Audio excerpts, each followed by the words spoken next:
ಪ್ರೀತಿಯ ವಿದ್ಯಾರ್ಥಿಗಳೇ, ತಮಗೆಲ್ಲ ಕುರ್ನಾಡ್ ಸರ್ ಕ್ರಿಯೇಷನ್ ಯೂಟ್ಯೂಬ್ ಚಾನಲ್ಗೆ ಆತ್ಮೀಯವಾದಂಥ ಸ್ವಾಗತವನ್ನು ಕೋರ್ತಾ, ಈ ಒಂದು ವಿಡಿಯೋದಲ್ಲಿ ನಾವು ಬೋರ್ಡ್ನವರು ಬಿಟ್ಟಿರ್ತಕ್ಕಂಥ ಎಕ್ಸಾಮ್ಗೆ ಅನುಕೂಲವಾಗಿರ್ತಕ್ಕಂಥ 4 ಮಾಡೆಲ್ ಕ್ವಶನ್ ಪೇಪರನ್ನು ಬಿಟ್ಟಿದ್ದಾರೆ. ಅದರಲ್ಲಿ ಮೊದಲೇ ಕ್ವಶನ್ ಪೇಪರ್ ಏನಿದೆಲ್ಲ ಮಾಡೆಲ್ ಕ್ವಶನ್ ಪೇಪರ್, ಅದರ ಒಂದು ಸಂಪೂರ್ಣವಾದಂಥ ಕೀ ಆನ್ಸರ್ಗಳನ್ನು ಈ ಒಂದು ವಿಡಿಯೋದಲ್ಲಿ ನಾವು ಚರ್ಚೆ ಮಾಡ್ತಾ ಹೋಗೋಣಂತ. ಇದೇ ಥರ ನಾನು ಮುಂದಿನ ಎಲ್ಲ ಒಂದು ಮಾಡೆಲ್ ಕ್ವಶನ್ ಪೇಪರ್ಸನ್ನು ಕೂಡ ನಾನು ನಿಮಗೆ ಆ ಕೀ ಆನ್ಸರ್ ಸಹಿತ ಅದರ ವಿವರಣೆ ಸಹಿತ ನಾನು ಹೇಳಿದು ಪ್ಲ್ಯಾನ್ ಮಾಡ್ಕೊಂಡಿದ್ದೀನಿ. ಹಾಗಾಗಿ ದಯವಿಟ್ಟು ನಮ್ಮ ಈ ಒಂದು ಕುರ್ನಾಡ್ ಸರ್ ಕ್ರಿಯೇಷನ್ ಯೂಟ್ಯೂಬ್ ಚಾನಲ್ನ ದಯವಿಟ್ಟು ಸಬ್ಸ್ಕ್ರೈಬ್ ಆಗಿ, ಅದೇ ರೀತಿ ನಿಮ್ಮ ಫ್ರೆಂಡ್ಸ್ಗೂ ಕೂಡ ಈ ಒಂದು ವಿಡಿಯೋನ ಶೇರ್ ಮಾಡಿ. ಬನ್ನಿ, ಆಗಿದ್ದರೆ ಇಲ್ಲಿ ನೋಡೋಣಂತ ಏನಿದೆ, state level SSLC model question paper 1 examination 2026ಗೆ ಅನುಕೂಲವಾಗಿರ್ತಕ್ಕಂಥ ಇಲ್ಲಿ ಇರ್ತಕ್ಕಂಥ ಕ್ವಶನ್ ಪೇಪರ್ಸನ್ನು ಆಲ್ಮೋಸ್ಟ್ ಅಲ್ಲಿ ಜಾಸ್ತಿ ರಿಪೀಟ್ ಆಗಿರ್ತವೆ. ಹಾಗಾಗಿ ಈ ಮಾಡೆಲ್ ಕ್ವಶನ್ ಪೇಪರ್ಸನ್ನ ದಯವಿಟ್ಟು ನೀವು ಎಲ್ಲ ಮಾಡೆಲ್ ಕ್ವಶನ್ ಪೇಪರ್ಸನ್ನು ಕೂಡ ನೀವು ದಯವಿಟ್ಟು ಸ್ಟಡಿ ಮಾಡಲೇಬೇಕಾಗ್ತದೆ. ತುಂಬಾ ಹೆಲ್ಪ್ ಆಗುತ್ತದೆ ಸ್ಕೋರ್ ಮಾಡೋದಕ್ಕೆ. ಹಾಗಿದ್ರೆ ಈಗ ಮಾಡೆಲ್ ಕ್ವಶನ್ ಪೇಪರ್ 1 ನಾವು ಚರ್ಚೆ ಮಾಡ್ತಾ ಹೋಗೋಣಂತ. ಬನ್ನಿ, ಫಸ್ಟ್ ಕ್ವಶನ್ ಏನಿದೆ ನೋಡಿ. 4 alternatives are given for each of the following questions are incomplete statements. Only one of them is correct or most appropriate. Choose the correct alternative and write the complete answer along with its letter of alphabet. ಇಲ್ಲಿ multiple choice ಇರ್ತವೆ. ಇದರಲ್ಲಿ ನಾವು ಏನು ಮಾಡಬೇಕಾಗುತ್ತದೆ, ಅಲ್ಲಿ 4 options ಇರ್ತಾವಲ್ಲ, ಆ 4 ಆಪ್ಷನ್ಸಲ್ಲಿ ಒಂದನ್ನು ಆಯ್ಕೆ ಮಾಡಿಕೊಂಡು ಅದರಲ್ಲಿ ಆ ಆಲ್ಫಾಬೆಟ್ಸ್ ಜೊತೆನೇ ನಾವು ಆನ್ಸರ್ನ ಬರಿಬೇಕಾಗ್ತದೆ. ಇಲ್ಲಿ ನೋಡಿ ಏನಿದೆ, choose the appropriate question tag and fill in the blank ಅಂತ ಇದೆ. ಅಂದರೆ ಕ್ವಶನ್ ಟ್ಯಾಗ್ ಹಾಕೋದನ್ನು ಇಲ್ಲಿ ಕೊಟ್ಟಿದ್ದಾನೆ. The smart phones create a lot of health problems ಅಂತ ಇದೆ. ನೋಡಿ, ಇಲ್ಲಿ ಕ್ರಿಯೇಟ್ ಅಂತ ಬಂದಿದೆ, ಅಂದರೆ ಸಿಂಪಲ್ ಪ್ರೆಸೆಂಟ್ ಟೆನ್ಸಲ್ಲಿ ಈ ಸ್ಟೇಟ್ಮೆಂಟ್ ಇದೆ. ಈ ಸ್ಟೇಟ್ಮೆಂಟ್ ಸಿಂಪಲ್ ಪ್ರೆಸೆಂಟಲ್ಲಿ ಇರೋದ್ರಿಂದ ನಾವು ಡೂ ಡಸ್ ತೊಗೊತಿದ್ವಿ, ಅದರಲ್ಲಿ ಡೂ ಬರ್ತದೆ. ಯಾಕಂದರೆ ಇಲ್ಲಿ ಎಸ್ ಪ್ರತ್ಯಯ ಇಲ್ಲ, ಪ್ಲೂರಲ್ಲಿ ಇರೋದ್ರಿಂದ ಕ್ರಿಯೇಟ್ ಅಷ್ಟೇ ಇದೆ, ಹಾಗಾಗಿ ಡೂ. ನೆಕ್ಸ್ಟು ಇದು ಸ್ಟೇಟ್ಮೆಂಟ್ ಅಸರ್ಟಿವ್ ಇರೋದ್ರಿಂದ ಡೋಂಟ್ ಅಂತ ಮಾಡ್ಕೋಬೇಕಾಗ್ತದೆ. ಇಲ್ಲಿ ದ ಸ್ಮಾರ್ಟ್ ಫೋನ್ಸನ್ನು ನಾವು ಪ್ರನೌನಾಗಿ ಕನ್ವರ್ಟ್ ಮಾಡಿದ್ರೆ ಅದು ದೇ ಅಂತ ಆಗ್ತದೆ. ಆನ್ಸರ್ ಯಾವುದಾಗ್ತದೆ ನೋಡಿ, B, don't they, right. Next read the given conversation and choose the language function for the underlined sentence ಅಂತ ಇದೆ. ಬಾಲೇಶ್ವರ್ ಮತ್ತು ರೋಮಾ ನಡುವೆ ನಡೆದಿರ್ತಕ್ಕಂಥ ಒಂದು ಕನ್ವರ್ಸೇಷನ್ ಕೊಟ್ಟಿದ್ದಾನೆ. ಏನು ಹೇಳ್ತಾನೆ Baleshwar, I am new to Mumbai but I have noticed that people here are afraid. Roma ಹೇಳ್ತಾರೆ, yes you are right, they fear of getting involved ಅಂತ ಹೇಳ್ತಾರೆ. ಅವಾಗ ಇದು ಏನಾಗ್ತದೆ, ಲ್ಯಾಂಗ್ವೇಜ್ ಫಂಕ್ಷನ್ ಏನಾಗ್ತದೆ ಅಂತ ಕೇಳ್ತಾನೆ. ಅಂದರೆ ಎಕ್ಸ್ಪ್ರೆಸಿಂಗ್ ಅಗ್ರಿಮೆಂಟ್ ಆಗ್ತದೋ, ಗಿವಿಂಗ್ ಇನ್ಫಾರ್ಮೇಷನ್ ಆಗ್ತದೋ, ಎಕ್ಸೆಪ್ಟಿಂಗ್ ಇನ್ವಿಟೇಷನ್ ಆಗ್ತದೋ, ಎಕ್ಸ್ಪ್ರೆಸಿಂಗ್ ಗ್ರ್ಯಾಟಿಟ್ಯೂಡ್ ಆಗ್ತದೆ. ಇಲ್ಲಿ ನೋಡಿ, ಗಿವಿಂಗ್ ಇನ್ಫಾರ್ಮೇಷನ್ ಮಾಹಿತಿ ಏನು ಕೊಡ್ತಾ ಇಲ್ಲ, ಎಕ್ಸೆಪ್ಟಿಂಗ್ ಇನ್ವಿಟೇಷನ್ ಏನಿಲ್ಲ. Next expressing gratitude thank you ಈ ಥರ ಹೇಳ್ತಾರಲ್ಲ, ಅದಂತೂ ಇಲ್ಲ. ಇಲ್ಲಿ ಎಕ್ಸ್ಪ್ರೆಸಿಂಗ್ ಅಗ್ರಿಮೆಂಟ್ ಅಂದರೆ ಅದಕ್ಕೆ ಹೋಗ್ತಾ ಇದ್ದಾರೆ. ರೈಟ್, ಆನ್ಸರ್ ಯಾವುದಾಗ್ತದೆ, expressing agreement. Fill in the blank choosing the appropriate if clause ಅಂತ ಹೇಳ್ತಾ ಇದ್ದಾನೆ. ಸುರೇಂದರ್ ಸತೀಶ್ ನಡುವೆ ನಡೆದಿರ್ತಕ್ಕಂಥ ಒಂದು ಸಂಭಾಷಣೆ ಕೊಟ್ಟಿದ್ದಾನೆ. Hi, how do you feel now Satish ಅಂತ ಕೇಳ್ತಾನೆ Surender. It has been pretty bad since the last operation on my leg. What actually happened there in Kashmir? Oh, Satish ಹೇಳ್ತಾನೆ, I met with an accident. I fell off a rickety bridge over some rapids. Surendra ಹೇಳ್ತಾನೆ, very bad. If you had been little careful, it dash happened ಅಂತಿದೆ. ಅಂದರೆ had been, if ಆದ ನಂತರ had been ಬಂದಿದೆ. Had been ಬಂದರೆ past perfect. ಇಲ್ಲಿ would have ಅಥವಾ wouldn't have ಹಾಕಬೇಕಾದ್ರೆ suitable ಯಾವುದಾಗ್ತದೆ, ಈ ಸೆಂಟೆನ್ಸ್ ಸೂಟೇಬಲ್ ಯಾವುದಾಗ್ತದೆ ಅಂದರೆ would not have. Answer is C, would not have. Read the following and choose the infinitive ಅಂತ ಹೇಳ್ತಾನೆ. ಅಂದರೆ ಧಾನ್ವಿ ಮತ್ತು ನೈನಾ ನಡುವೆ ನಡೆದಿರ್ತಕ್ಕಂಥ ಸಂಭಾಷಣೆ ಕೊಟ್ಟಿದ್ದಾನೆ. I am going to library, I need some more books for my studies ಅಂತ ಹೇಳ್ತದೆ ಧಾನ್ವಿ. ನೆಕ್ಸ್ಟ್ ನೈನಾ ಹೇಳ್ತಾರೆ, that's good, I to join with you, I have to refer some books. ಇಲ್ಲಿ ಇನ್ಫಿನಿಟಿವ್ ಯಾವುದು ಅಂತ ಕೇಳ್ತಾನೆ. ಇಲ್ಲಿ ಆಪ್ಷನ್ಸಲ್ಲಿ ನೋಡಿದ್ರೆ ಗೊತ್ತಾಗ್ಬಿಡ್ತದೆ, ಟು ಪ್ಲಸ್ ವರ್ಬ್ ಯಾವುದಿದೆ ಅದು ಒಂದೇ ಇದೆ, ಟು ರೆಫರ್ ಅಂತೇಳಿ. ಹಾಗಾಗಿ ಇದೇ ಆನ್ಸರ್ ಆಗ್ತದೆ, to refer. Right. Next fifth ಏನಿದೆ ನೋಡಿ, ವಿಚ್ ವರ್ಡ್ ಹ್ಯಾಸ್ 2 ಸಿಲಾಬಲ್ಸ್ ಅಂತ ಇದೆ. ಅಂದರೆ 2 ಸಿಲಾಬಲ್ ಇರ್ತಕ್ಕಂಥದ್ದು ಯಾವುದು? ರಿಟರ್ನಿಂಗ್ 3 ಸಿಲಾಬಲ್ ಇದೆ.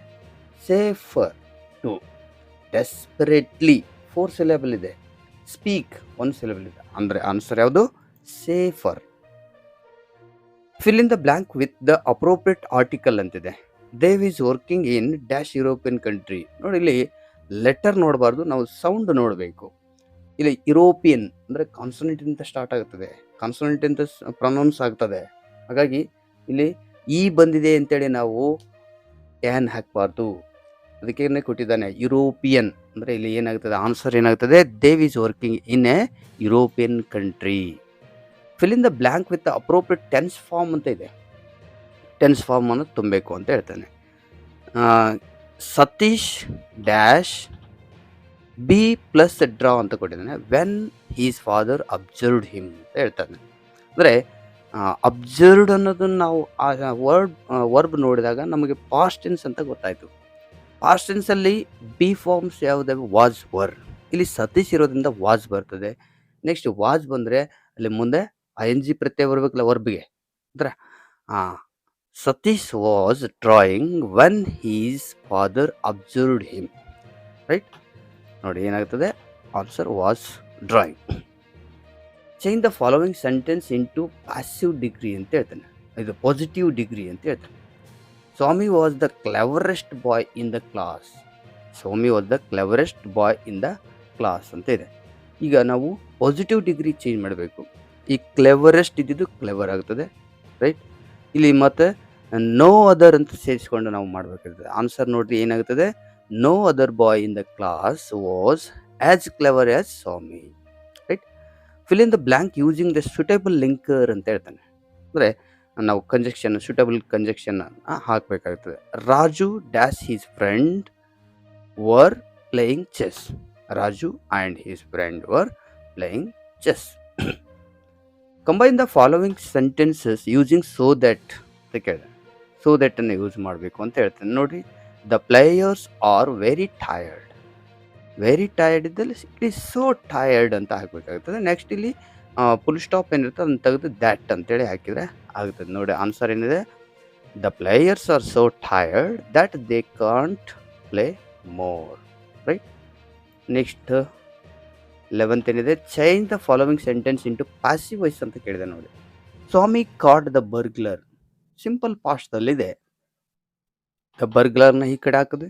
The burglar was caught by Swami. Right? The burglar was caught by Swami. Fill in the blank with appropriate preposition ಅಂತ ಹೇಳ್ತಾ ಇದ್ದಾನೆ. ಪ್ರಿಪೋಸಿಷನ್ ತುಂಬಬೇಕು ಅಂತ ಹೇಳ್ತಾನೆ. ಇಲ್ಲಿ particular don't laugh at me. Don't laugh at me. Right? Fill in the blank with the appropriate form of the word given in the bracket. ಇಲ್ಲಿ almost verb ಕೊಟ್ಟಿದ್ದಾನೆ, ನಾವು ನೌನ್ ಆಗಿ ಕನ್ವರ್ಟ್ ಮಾಡಬೇಕಾಗುತ್ತದೆ. They should be given good education. Good education. Right? ಅಂದರೆ noun form ಆಗ್ತದೆ. Next identify the parts of speech of the underlined word ಅಂತ ಕೇಳ್ತಾ ಇದ್ದಾನೆ. ಇಲ್ಲಿ ನೋಡಿ, Ravi won 2 gold medals this year. ಇಲ್ಲಿ 2 ಇದ್ರ ಕೆಳಗೆ ಅಂಡರ್ಲೈನ್ ಇದೆ. ಹಾಗಾಗಿ ಏನಾಗ್ತದೆ? 2 gold medal. Gold medal, how many gold medal? 2 gold medal. ಅಂದರೆ ಗೋಲ್ಡ್ ಮೆಡಲ್ಸ್ ಬಗ್ಗೆ ಹೇಳ್ತಾರೆ. ನೌನ್ ಬಗ್ಗೆ ಹೇಳೋದು ಯಾವತ್ತು? ಎಡ್ಜೆಕ್ಟಿವ್. ರೈಟ್? ಇಲ್ಲಿ ಎಡ್ಜೆಕ್ಟಿವ್ ಆಫ್ ನಂಬರ್ ಅಂತ ಬರ್ತದೆ. ಹಾಗಾಗಿ ಇದು ಎಡ್ಜೆಕ್ಟಿವ್ ಆಗ್ತದೆ. Read the following conversation and change the underline sentence into reported speech ಅಂತ ಹೇಳ್ತಿದ್ದಾನೆ. ಇಲ್ಲಿ ನೋಡಿ ಏನಾಗ್ತದೆ? ರಿಪೋರ್ಟೆಡ್ ಸ್ಪೀಚು ನೇಹಾ ಆಸ್ಕ್ಡ್ ನೀತಿ ಅಂತ ಆಲ್ರೆಡಿ ಕೊಟ್ಬಿಟ್ಟಿದ್ದಾನೆ. ನೇಹಾ ಆಸ್ಕ್ಡ್ ನೀತಿ ಅಂದರೆ will you send me today's homework. ಈ ಒಂದು ಸೆಂಟೆನ್ಸನ್ನು ನಾವು ಏನು ಮಾಡಬೇಕಾಗುತ್ತದೆ? ರಿಪೋರ್ಟೆಡ್ ಆಗಿ ಕನ್ವರ್ಟ್ ಮಾಡಬೇಕಾಗ್ತದೆ. ಅವಾಗ ವಿಲ್ ಯು ಅಂದರೆ ಎಸ್ ಆರ್ ನೋ ಕ್ವಶನ್ ಬರ್ತದಲ್ಲ. ಈಗ ಎಸ್ ಆರ್ ನೋ ಕ್ವಶನ್ಗೆ ನಾವು ಏನಂತ ಈ ಫಾರ್ ವೆದರ್ನ ಒಂದು ಜಾಯ್ನಿಂಗ್ ವರ್ಡ್ ಆಗಿ ಬಳಸ್ತೀವಿ. ಹಾಗಾಗಿ ಏನಾಗ್ತದೆ ನೋಡ್ರಿ, ಆನ್ಸರ್ ಏನಾಗ್ತದೆ? Neha asked Niti if she would send her that day's homework. Today's ಇದ್ದಿದ್ದು ದ್ಯಾಟ್ ಡೇಸ್ ಅಂತ ಆಗ್ತದೆ. That day's homework. Use the word walk as a verb in your own sentence. ವಾಕನ್ನು ವರ್ಬ್ ಆಗಿ ಬಳಸ್ರಿ ಅಂತ ಹೇಳಿದ್ರೆ ತುಂಬಾ ಈಸಿ ಆಗ್ತದೆ. ವಾಕ್ ನೀವು ಯಾವುದೇ ರೀತಿಯಿಂದ ಸೆಂಟೆನ್ಸ್ ಮಾಡ್ಬೋದು. ನೋಡಿ ಏನಿದೆ? I walk in the park. Next following paragraph has a 2 errors. Edit the paragraph and rewrite it in the answer book ಅಂತ ಹೇಳ್ತದೆ. 2 ಮಿಸ್ಟೇಕ್ಸ್ ಇದಾವೆ, ಆ 2 ಮಿಸ್ಟೇಕ್ಸ್ ಅನ್ನ ನೀವು ಫೈಂಡ್ ಔಟ್ ಮಾಡಿ ಅಲ್ಲಿ ಆನ್ಸರ್ ಮಾಡ್ರಿ ಅಂತ ಹೇಳ್ತಾನೆ. Swami hurried got up and spread his bed under the bench but crouched there ಅಂತ ಇದೆ. ಇಲ್ಲಿ ಎಡ್ವರ್ಬಲ್ ಮಿಸ್ಟೇಕ್ ನೋಡಿದ ತಕ್ಷಣ ಗೊತ್ತಾಗ್ಬಿಡುತ್ತೆ. ಹರೀಡ್ಲಿ ಅಂತ ಆಗಬೇಕು. ನೆಕ್ಸ್ಟ್ ಕಂಜಕ್ಷನ್ ಟು ಬಿ ಏನಾಗ್ತದೆ, ಹೈಂಡ್ ಕ್ರೌಚ್, ಬಟ್ ಕ್ರೌಚಡ್ ಅಂತದೆ, ಹೈಂಡ್ ಕ್ರೌಚಡ್ ಅಂತ ಆಗ್ತದೆ ನೋಡಿ. Hurriedly and crouched. Answer the following questions in 2-3 sentences each ಅಂತ ಹೇಳ್ತಾ ಇದ್ದಾನೆ. ಇಲ್ಲಿ Don Anselmo was passionate for his land and the children of his village justify ಅಂತ ಹೇಳ್ತಾ ಇದ್ದಾನೆ. ಇದಕ್ಕೆ ಆನ್ಸರ್ ಏನಾಗ್ತದೆ ನೋಡಿ. Don Anselmo loved the children of Rio and Medio. Every time a child was born in the village, he had planted a tree for that child. He said the trees in that orchard were not his, they belonged to the children of that village. Right? Next, Ambedkar was described as a symbol of revolt. What made Nehru to describe so? ಅಂಬೇಡ್ಕರ್ನ symbol of revolt ಅಂತ ಹೇಳ್ತಾರೆ. ಯಾಕೆ ಹೇಳ್ತಾರೆ ಅಂತೇಳಿ ಕೇಳ್ತಾನೆ. ನೆಹರೂರು ಯಾಕೆ ಹೇಳ್ತಾರೆ ಅಂದರೆ ಇಲ್ಲಿ ನೋಡಿ ಆನ್ಸರ್ ಇಂದ, Ambedkar had participated in many campaigns against social injustice. He stressed the importance of equality. He Ghat against social discrimination. Right. Next 20th ಏನಿದೆ ನೋಡ್ರಿ. Smita was successful in fulfilling hour brothers wish. Elaborate ಅಂತ ಕೇಳ್ತಾನೆ. ಅಂದರೆ ಯಾವ ರೀತಿ success ಆದ್ಲು ಅವಳು, ತನ್ನ ಸಹೋದರನ ಒಂದು ಕೊನೆಯ ಆಸೆಯನ್ನು ಈಡೇರಿಸೋದಕ್ಕೆ ಯಾವ ರೀತಿಯಲ್ಲಿ ಸಕ್ಸಸ್ ಆದ್ಲು ಅಂತಂದರೆ ಅಲ್ಲಿ ಏನಿದೆ ನೋಡ್ರಿ. Smita planned to request Pandit Ravishankar to play the sitar for her brother. After the concert she went up the stage, approached him and explained her brother's condition. They agreed and came to her house and fulfilled Anand's last wish. Next, how according Baroque ಈ survival of civilization threatened. ಬರೋಕ್ರವರ ಪ್ರಕಾರ ಈ ನಾಗರಿಕತೆ ಯಾವ ರೀತಿ ಭಯದಿಂದ ಕೂಡಿದೆ, threatened ಆಗಿದೆ, ಭಯಭೀತವಾಗಿದೆ ಅಂತ ಕೇಳ್ತಾನೆ. ಅದಕ್ಕೆ ಆನ್ಸರ್ ಏನಂತ ನೋಡ್ರಿ. According to Brock, our civilisation threatened by natural and man made disaster. Some of them are earthquakes, environmental catastrophes, self inflicted destructions of megacities, economic and social crisis. ಈ ಆನ್ಸರ್ಗಳನ್ನು ನೀವು ಸ್ಕ್ರೀನ್ಶಾಟ್ ಮೂಲಕ ತಗೊಂಡು ನೀವು ಪ್ರಾಕ್ಟೀಸ್ ಮಾಡ್ಬೋದು, ಅಥವಾ ನೀವು ಒಂದು ಕಡೆ ನೀಟಾಗಿ ಬರ್ಕೊಂಡು ಪ್ರಾಕ್ಟೀಸ್ ಮಾಡ್ಬೋದು. ನೆಕ್ಸ್ಟು ಪೋಯಮ್ದ ಮೇಲೆ ನೋಡಿ. After outer space tomorrow morning ಇದಲ್ಲ, ಇದು ಐ ಆಮ್ ದ ಲ್ಯಾಂಡ್ ಇದಲ್ಲ, ಐ ಆಮ್ ದ ಲ್ಯಾಂಡ್ದಿಂದ ಒಂದು ಕ್ವಶನ್ ಕೇಳಿದಾನೆ. You can't put a fence around the planet earth. Is this tone of weakness or self assertion ಅಂತ ಕೇಳ್ತಾನೆ. It is a tone of self assertion. ಯಾಕೆ ಅಂತಂದರೆ ಇಲ್ಲಿ ಏನಿದೆ ನೋಡಿ. It is the tone of self assertion. The poet mocks at greedy men. They wake wars to acquire more land. The earth has given everything to us. ಇಲ್ಲಿ earth ಅಂತ ಆಗಬೇಕು. The earth has given everything to us. Despite all the injustice man is doing, the earth bears everything patiently. So the poet is conveying that we can't put a fence around the planet Earth. Next 23rd ಏನಿದೆ supplement reading ಅಲ್ಲಿ ಬಂದಿದೆ ನೋಡಿ. Why Babu and Manju are disappointed with the way the students were marching. ಯಾಕೆ ಅವರಿಗೆ disappointment ಆಯಿತು, ನಿರಾಸೆ ಆಯಿತು, ಆ ವಿದ್ಯಾರ್ಥಿಗಳು ಚಳುವಳಿ ಹೂಡ್ತಕ್ಕಂಥ ರೀತಿ ನೋಡಿ ಯಾಕೆ ನಿರಾಸೆ ಆಯಿತು ಅಂತಂದರೆ ನೋಡಿ ಏನಿದೆ answer. Babu and Manju were disappointed with the way students were marching because the students marched in complete silence. There were no slogans, no shouts. They expected the protest to be violent. Babu and ಮಂಜುಗೆ ಅದು violent ಇರ್ತದೆ, ಹಿಂಸಾತ್ಮಕವಾಗಿರ್ತದೆ ಅಂತ ಅವ್ರು expect ಮಾಡಿದ್ರು. ಆದರೆ ಅದು ಆ ರೀತಿಯಲ್ಲಿ ಇರಲಿಲ್ಲ, ಅದಕ್ಕೆ ಡಿಸಪಾಯಿಂಟ್ ಆಯಿತು. Taking up mountaineering was not A difficult decision for Dicky Dolma. Justify ಅಂತ ಹೇಳ್ತೀನಿ. ಯಾಕೆ ಅವಳಿಗೆ ಡಿಫಿಕಲ್ಟ್ ಅನ್ನಿಸ್ಲಿಲ್ಲ ಅದು ಅಂದರೆ, Dicky Dolma never felt mountaineering was a tough sport. She had zeal for work and dedication. She was determined and sincere in her work. She knew success follows hard work and dedication. So, taking up mountaineering was not a difficult decision for Dicky Dolma. Next 24th ಏನಿದೆ ನೋಡ್ರಿ. In what where did absence of mother make Hanif and his brothers responsible? Hanif ಅವ್ರ mother ಬೇರೆ ಕಡೆ ಹೋಗ್ತಕ್ಕಂಥದ್ದು, ಅಂದರೆ ಮನೆ ಬಿಟ್ಟು ಹೋಗ್ತಕ್ಕಂಥದ್ದು ಅವರಿಗೆ ಯಾವ ರೀತಿ ಒಂದು ಜವಾಬ್ದಾರಿಗಳನ್ನ ಕಲಿಸ್ತು ಅನೀಫ್ ಅವರಿಗೆ ಅಂತೇಳಿ ಹೇಳ್ತಿದ್ದೀನಿ. ಇಲ್ಲಿ ಏನಿದೆ, the absence of mother from home taught the children to become responsible, getting up and getting ready for school without having to tell them. It gave children that one's duty is most important thing in life. ತಮ್ಮ ಕೆಲಸವನ್ನು ತಾವೇ ಮಾಡಿಕೊಳ್ಳುವಂತೆ ಮಾಡ್ತು. ಅದು ಪ್ರತಿಯೊಬ್ಬರಿಗೂ ಕೂಡ ತಮ್ಮ ಕೆಲಸ ತಾವೇ ಮಾಡ್ಕೊಳ್ಳೋದು ಉತ್ತಮ ಅನ್ನುವಂಥ ಒಂದು ಮೆಸೇಜನ್ನು ಕೊಡ್ತು ಅಂತ ಹೇಳ್ತಾನೆ. How did the bird of happiness bring happiness to Tibetan villager? Tibetan ವಿಲೇಜರ್ಗೆ ಯಾವ ರೀತಿ ಅದು ಖುಷಿಯನ್ನು, ಸಂತೋಷವನ್ನು ಮರುಕಳಿಸ್ತು ಆ ಬರ್ಡ್ ಅಂತೇಳಿ ಕೇಳ್ತಾನೆ. ಯಾವ ರೀತಿ ನೀಡಿತು ಅಂದರೆ, standing on the mountain top the bird of happiness gave 3 loud cries. At the first cry, the golden sun appeared through the clouds and the warm breeze began to blow. At the second cry, mountains were covered with the forests, flowers began to bloom and birds singing. At the third cry, green fields and rivers appeared and white rabbits danced merrily on the grass. Right? Next 25th ಅಂದರೆ 3 ಮಾರ್ಕ್ಸಿಗೆ ಇರೋದಲ್ಲಿ 3 ಮಾರ್ಕ್ಸಿಗೆ write in your own words how Swami became a hero overnight. ಇಲ್ಲಿ answer ಕೊಟ್ಟಿದ್ದೀನಿ, ನೀವು ಬೇಕಾದ್ರೆ screenshot ತಗೊಂಡು ಅದನ್ನ ಪ್ರಾಕ್ಟೀಸ್ ಮಾಡ್ಬೋದು. ಇಲ್ಲಿ ಪ್ರತಿಯೊಂದನ್ನು ಎಕ್ಸ್ಪ್ಲೇನ್ ಮಾಡ್ತಾ ಹೋದರೆ ಟೈಮ್ ಭಾಳ ಆಗ್ತದೆ, ಅದಕ್ಕಾಗಿ ನಾನು ಇದನ್ನ ಸ್ಕಿಪ್ ಮಾಡ್ತಾ ಹೋಗ್ತಾ ಇದ್ದೀನಿ. Yes, okay. Next 26th topic, actually 26th ಇದು. The physical appearance of this player does not match when he plays on his saxophone, explain ಅಂತ ಕೇಳ್ತಾನೆ. ಇಲ್ಲಿ ಆನ್ಸರ್ ಕೂಡ ನಿಮಗೆ ಪ್ರೊವೈಡ್ ಮಾಡ್ತಾ ಇದ್ದೀನಿ.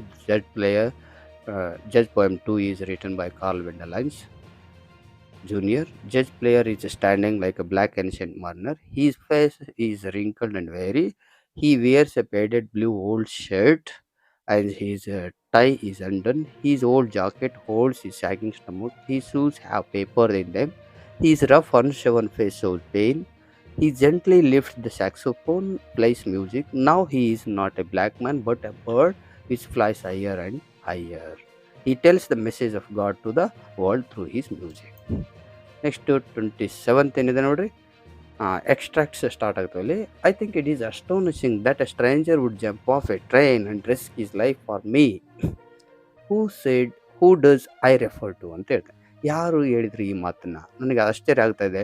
ಒಂದು ಮೂವಿಂಗ್ ಟ್ರೈನನ್ನು ಜಿಗಿದು ಒಬ್ಬ ಅಪರಿಚಿತ ವ್ಯಕ್ತಿಯನ್ನು ಸೇವ್ ಮಾಡೋದಕ್ಕೆ, ತಾನು ಜೀವನವನ್ನು ರಿಸ್ಕ್ ತೊಗೊಂಡೋದಕ್ಕೆ ನನಗೆ ಆಶ್ಚರ್ಯ ಅನ್ನಿಸ್ತಾ ಇದೆ ಅಂತ ಹೇಳ್ತಾರೆ. ಯಾರು ಹೇಳ್ತಾರೆ ಅಂದರೆ, I refers to Roma Talreja. Who a stranger, ಯಾರಿಲ್ಲಿ ಅಪರಿಚಿತ ವ್ಯಕ್ತಿ ಅಂತಂದರೆ ಇಲ್ಲಿ Baleshwar Mishra. How did the stranger help the speaker, ಯಾವ ರೀತಿ ಹೆಲ್ಪ್ ಮಾಡ್ತಾನೆ ನೋಡಿ. He jumped off the still moving train, lifted her in his hands, admitted her to a hospital. Next 28 why should one man have the lives of 50 in his hands? ಯಾಕೆ 50 ಜನರ ಜೀವನ ತನ್ನ ಕೈಯಲ್ಲಿ ಹಿಡ್ಕೊಳ್ಬೇಕು ಅವನು? ಹೂ is the speaker here? Diego. One man refer to, ಯಾರು ಇಲ್ಲಿ ಒಬ್ಬ ವ್ಯಕ್ತಿ ಅಂದರೆ ಯಾರಿಗೆ ಹೇಳ್ತಾನೆ? Diego Columbus. What does the speaker mean by this statement? ಈ ಸ್ಟೇಟ್ಮೆಂಟನ್ನು ಹೇಳೋದ್ರ ಅರ್ಥ ಏನು ಅಂತಂದರೆ, the seamen were eager to go back to their country, Columbus was not allowing that. ಅವರು ಮರಳಿ ಹೋಗ್ಬೇಕು ಅಂತಾರೆ, ಆದರೆ ಕೊಲಂಬಸ್ ಅದಕ್ಕೆ ಅಲೋ ಮಾಡ್ತಾ ಇಲ್ಲ. Right. Next 29 it is no career for a bright boy. Who made this statement? ಯಾರು ಹೇಳ್ತಾರೆ ಇದು? ಒಬ್ಬ ಚುರುಕಾಗಿರ್ತಕ್ಕ ಬುದ್ಧಿವಂತ ಹುಡುಗನಿಗೆ ಇದು ಕರಿಯರ್ ಅಲ್ಲ ಅಂತ ಹೇಳ್ತಾರೆ. ಯಾರು? ಹೂ ಮೇಡ್ ದ ಸ್ಟೇಟ್ಮೆಂಟ್ ಅಂದರೆ author Naren. What does it refer to? ಇದು ಅಂದರೆ ಯಾವುದು? Painting. What made the speaker think so? ಯಾಕೆ ಹೇಳ್ತಾನೆ ಅಂತಂದರೆ, author Naren thought that artists live in poverty, ಅಂದರೆ ಕಲಾವಿದರು ಯಾವತ್ತೂ ಬಡತನದಲ್ಲಿ ಬದುಕ್ತಾರೆ ಅನ್ನುವಂಥ ಒಂದು ದೃಷ್ಟಿಕೋನದಿಂದ ಈ ಒಂದು ಮಾತನ್ನು ಹೇಳ್ತಾನೆ. In solitary confinement as complete as any girl, who is the speaker of the word. ಯಾರು ಹೇಳ್ತಾರೆ ಈ ಒಂದು ಮಾತು? ನಾರ್ಮನ್ ನಿಕೋಲ್ಸನ್ ಅಥವಾ ದ ಪೋಯೆಟ್ ಅಂತ ಬರೆದ್ರೆ ಆಗ್ತದೆ. What is refer to as a solitary confinement? Solitary confinement ಅಂತ ಯಾವುದು ಕೇಳ್ತಾನೆ ಇಲ್ಲಿ? Is experience in the spaceship, ಅಂದರೆ ಸ್ಪೇಸ್ಶಿಪ್ಪಲ್ಲಿ ಅವನ ಅನುಭವವನ್ನು ಇಲ್ಲಿ ಹೇಳ್ತಾನೆ. Why does the speaker say? ಯಾಕೆ ಹೇಳ್ತಾನೆ ಅಂದರೆ to emphasise that he will be completely isolated from the world. Right. Next 31st ಏನಿದೆ ನೋಡಿರಿ. Given the below is A profile, right A paragraph using the clues below. ತುಂಬಾ ಈಸಿಯಾಗಿರ್ತಕ್ಕಂಥದ್ದು. ಇಲ್ಲಿ mister Raghavendra ಅವರ ಪ್ರೊಫೈಲನ್ನು ಕೊಟ್ಟಿದ್ದಾನೆ ನೋಡಿ. ಏನಿದೆ answer? This is A profile of mister Raghavendra. He completed BSc MAd. He is an education officer. He is 55 years old. He is 5.4 feet height, 55 kg weight. His one son is an engineer and his daughter is studying MBBS. He is known for his helpful character. He is the best gardener. He likes gardening, beekeeping, coin collection. ಪ್ರತಿಯೊಂದು ಪಾಯಿಂಟ್ಸನ್ನು ಒಂದೊಂದು sentence ಮಾಡ್ಕೊತ ಹೋದರೆ ನಮ್ಮ profile paragraph ರೂಪದಲ್ಲಿ convert ಆಗ್ತದೆ. Develop a story using the clues given below ಅಂತ ಇದೆ. Tortoise and hair ಬಗ್ಗೆ ಒಂದು ಸ್ಟೋರಿಯನ್ನು ಕೊಟ್ಟಿದ್ದಾನೆ. ಇಲ್ಲಿ ನೋಡ್ರಿ ಯಾವ ಥರ ಇದೆ ಸ್ಟೋರಿನ. Once tortoise and hare made an argument to race to find who would win. Then the race started. Hare ran fast. In the middle it wanted to take a rest. While taking rest, it slept. The tortoise ran slowly and steadily. It reached the goal. It won the race. ಇದರ moral ಏನಾಗುತ್ತೆ? Slow and steady wins the race. Study the picture given below ಅಂತ ಹೇಳ್ತಾನೆ. ಒಂದು ಪಿಕ್ಚರ್ನ ಕೊಟ್ಟಿದ್ದಾನೆ, ಇದ್ರ ಬಗ್ಗೆ ಒಂದು description ಬರೀಬೇಕು ಅಂತ ಹೇಳ್ತಾನೆ. ಇಲ್ಲಿ ನಾನು ಒಂದು ಮಾಡಲ್ ಡಿಸ್ಕ್ರಿಪ್ಷನ್ ನಿಮಗೆ ಕೊಟ್ಟಿದ್ದೀನಿ ನೋಡಿ. ಆ picture size 1000 words. A picture speaks 1,000 words. This image shows a busy street scene. There is a visually impaired man with black glasses crossing the road. A young boy is helping him crossing the road. A man and a woman waiting patiently behind them. A man on a scooter has stopped at the zebra crossing. A car has stopped for pedestrians to pass. The picture sends a message about road safety and kindness. Right. Next 34th ಏನಿದೆ? Quote from memory ಇದೆ. ಎರಡು poem ಪ್ಯಾರಾಗ್ರಾಫನ್ನು ಕೊಟ್ಟಿದ್ದಾನೆ ಇಲ್ಲಿ. First blind ಬಾಯ್ದು. You talk of wonders things you say the sun shines bright. I feel him warm but how can he or make it day or night. Next quality of ಮರ್ಸಿದು. The quality of mercy is not strained. It droppeth as a gentle rain from heaven upon the place when it is twice blessed. It blessed him that gives and him that takes. Next 35th ಏನು ಕೊಟ್ಟಿದೆ? ಒಂದು passage ಕೊಟ್ಟಿದ್ದಾನೆ. ಅಂದರೆ artificial intelligence ಬಗ್ಗೆ ಒಂದು ಪ್ಯಾಸೇಜನ್ನು ಕೊಟ್ಟಿದ್ದಾನೆ. ಆ ಪ್ಯಾಸೇಜನ್ನು ನೀವು 2 ಕ್ವಶನ್ಗಳನ್ನು ಕೇಳಿದ್ದಾನೆ. ಅದರ ಮೇಲೆ ಆ ಕ್ವಶನ್ಗಳಿಗೆ ಉತ್ತರ ನೀಡಿದರೆ ನಿಮಗೆ 4 ಮಾರ್ಕ್ಸ್ ಇಲ್ಲಿ ಬರ್ತದೆ. ಇಲ್ಲಿ ನೋಡಿ ಆನ್ಸರ್ ಏನಿರುತ್ತೆ? How is AI useful for us? ಯಾವ ರೀತಿ AI ಯೂಸ್ಫುಲ್ ಇದೆ ನಮಗೆ? ಇಲ್ಲಿ ನಾವು ಆಲ್ಮೋಸ್ಟು ಕ್ಲೂ ವರ್ಡ್ಸನ್ನು ನಾವು ಇಟ್ಕೊಂಡು ಹೋದರೆ ನಮಗೆ ಸಿಗ್ತದೆ ನೋಡಿ. AI ಯೂಸ್ಡ್ ಅಂತಿದೆಲ್ಲ ಇಲ್ಲಿ ಆನ್ಸರ್ ಆಗ್ತದೆ. What is one of the main concern? ಇಲ್ಲಿ ಮೇನ್ ಕನ್ಸರ್ನ್ ಅಂತ ಬಂದಿದೆ, ಅಲ್ಲಿ ನಮಗೆ ಆನ್ಸರ್ ಸಿಗ್ತದೆ ನೋಡಿ. ಯಾವ ರೀತಿಯಲ್ಲಿ ಇರ್ತದೆ ನೋಡಿ. ಓಕೆ, ಇಲ್ಲಿ ಆನ್ಸರ್ ನಿಮಗೆ ಫಸ್ಟ್ ಆನ್ಸರು ಯೆಲ್ಲೋ ಕಲರ್ದಲ್ಲಿದೆ. ಸೆಕೆಂಡ್ ಆನ್ಸರ್ ನಿಮಗೆ ಗ್ರೀನ್ ಕಲರ್ದಲ್ಲಿ ಸಿಗ್ತದೆ. ಓಕೆ, ನೆಕ್ಸ್ಟ್ ನಮಗೆ 36th ಸಮ್ರಿ ನೋಡಿ. ಇಲ್ಲಿ 3 ಸಮ್ರಿ ಕೊಟ್ಟಿದ್ದಾರೆ. ನಾನು ಮಾಡಲ್ಗಾಗಿ ಒಂದು ಮಾತ್ರ ನಿಮಗೆ ಇಲ್ಲಿ ಕೊಟ್ಟಿದ್ದೀನಿ. ಉಳಿದಂಥ ಎಲ್ಲ ಸಮ್ರಿಗಳನ್ನು ನಾನು ಆಲ್ರೆಡಿ ವಿಡಿಯೋಗಳನ್ನು ಮಾಡಿ ನಮ್ಮ ಯೂಟ್ಯೂಬ್ ಚಾನಲಲ್ಲಿ ಬಿಟ್ಟಿದ್ದೀನಿ. ಅವನ್ನ ಬೇಕಾದ್ರೆ ನೀವು ಬರ್ಕೊಂಡು ಸ್ಟಡಿ ಮಾಡ್ಬೋದು. ಇಲ್ಲಿ ಯಾವುದಿದೆ? The behaviour of Ruskin Bond's grandmother is unusual explain. ಇದಕ್ಕೆ ಗ್ರ್ಯಾಂಡ್ ಮದರ್ ಕ್ಲೈಮ್ ಸೆಟ್ರಿ ಅದೆಲ್ಲ ಸಮ್ರಿ ಬರೆದ್ರೆ ಆಯಿತು. Write the summary of the poem the song of India ಅಂತಿದೆ. Next the spirit of little maiden saved the life of sailors ಅಂದರೆ ballad of the tempest summary ಇದೆ. ಇಲ್ಲಿ ನಾನು ಸಾಂಗ್ ಆಫ್ ಇಂಡಿಯಾದ ಕೊಡ್ತಾ ಇದ್ದೀನಿ ನಿಮಗೆ. The poem song of India in the form of dialogue between the poet and the motherland. The poet wanted to sing about the Himalayas, ocean, 3 seas, golden rays of the sun, but Mother India wishes him to sing about the beggar, leper, and untrodden people. When the poet wished to sing about the temples, soldiers, seers, prophets, Mother India became furious and orders him to sing about the millions of people who work hard for their livelihood, the old and experienced, ignorant and helpless children dwelling in black and dark homes.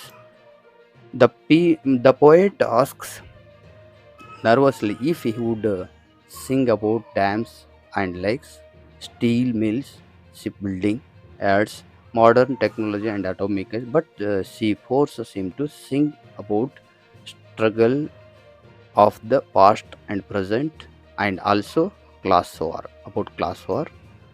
Finally, the poem ends with the optimistic wave, motherland sitting on the waves, incarnating the supreme power to write destiny of our nation. Right. Next, write an essay on any one of the following ಅಂತಿದೆ. ಇಲ್ಲಿ air pollution ಬಗ್ಗೆ ಕೊಟ್ಟಿದ್ದಾನೆ, mobile phones ಬಗ್ಗೆ ಕೊಟ್ಟಿದ್ದಾನೆ, social media ಬಗ್ಗೆ ಕೊಟ್ಟಿದ್ದಾನೆ. ಇಲ್ಲಿ ನಾನು ಏರ್ ಪೊಲ್ಯೂಷನ್ ನಿಮಗೆ ಕೊಡ್ತಾ ಇದ್ದೀನಿ. ಇದನ್ನ ಬೇಕಾದ್ರೆ ನೀವು ಸ್ಕ್ರೀನ್ ಶಾಟ್ ತಗೊಂಡು ಪ್ರಾಕ್ಟೀಸನ್ನು ಮಾಡಬಹುದು. ನೆಕ್ಸ್ಟ್ 38 ಕ್ವಶನ್ ನಮಗೆ ಲೆಟರ್ ರೈಟಿಂಗ್ ಇರ್ತದೆ. Imagine your Suhas or Sarita studying in 10th standard government high school Narayanpur. Write a letter to your cousin Janaki inviting her to attend your brother's birthday ಅಂತಿದೆ. ಇನ್ನೊಂದು write a letter to municipal officer to provide drinking water facility in your locality ಅಂತಿದೆ. ನಾನು ಎರಡನೇದೇನಿದೆಲ್ಲ official letter ನಿಮಗೆ ಮಾಡಲ್ ಕೊಡ್ತಾ ಇದ್ದೀನಿ, ಅದನ್ನು ನೀವು practice ಮಾಡ್ಬೋದು. ಇದನ್ನು ಸ್ಕ್ರೀನ್ ಶಾಟ್ ತಗೊಂಡು ಪ್ರಾಕ್ಟೀಸ್ ಮಾಡಿದ್ರೆ ನಿಮಗೆ ತುಂಬಾ ಹೆಲ್ಪ್ ಆಗ್ತದೆ. ಇಲ್ಲಿವರೆಗೂ ಈ ಒಂದು ವಿಡಿಯೋನ ತಾಳ್ಮೆಯಿಂದ ನೀವು ನೋಡೋದಕ್ಕೆ ಧನ್ಯವಾದಗಳನ್ನ ಹೇಳ್ತಾ, all the best for your exam preparation. And ನೀವು ಎಕ್ಸಾಮಲ್ಲಿ ತುಂಬ ಒಳ್ಳೆಯ ಮಾರ್ಕ್ಸ್ಗಳನ್ನು ಪಡ್ರಿ ಅಂತಕ್ಕಂಥ ಒಂದು ಆಶಾಭಾವನೆಯನ್ನು ವ್ಯಕ್ತಪಡಿಸ್ತಾ ಈ ಒಂದು ವಿಡಿಯೋನಲ್ಲಿಗೆ ಮುಕ್ತಾಯಗೊಳಿಸ್ತಾ ಇದ್ದೀನಿ. Thanks for watching this video.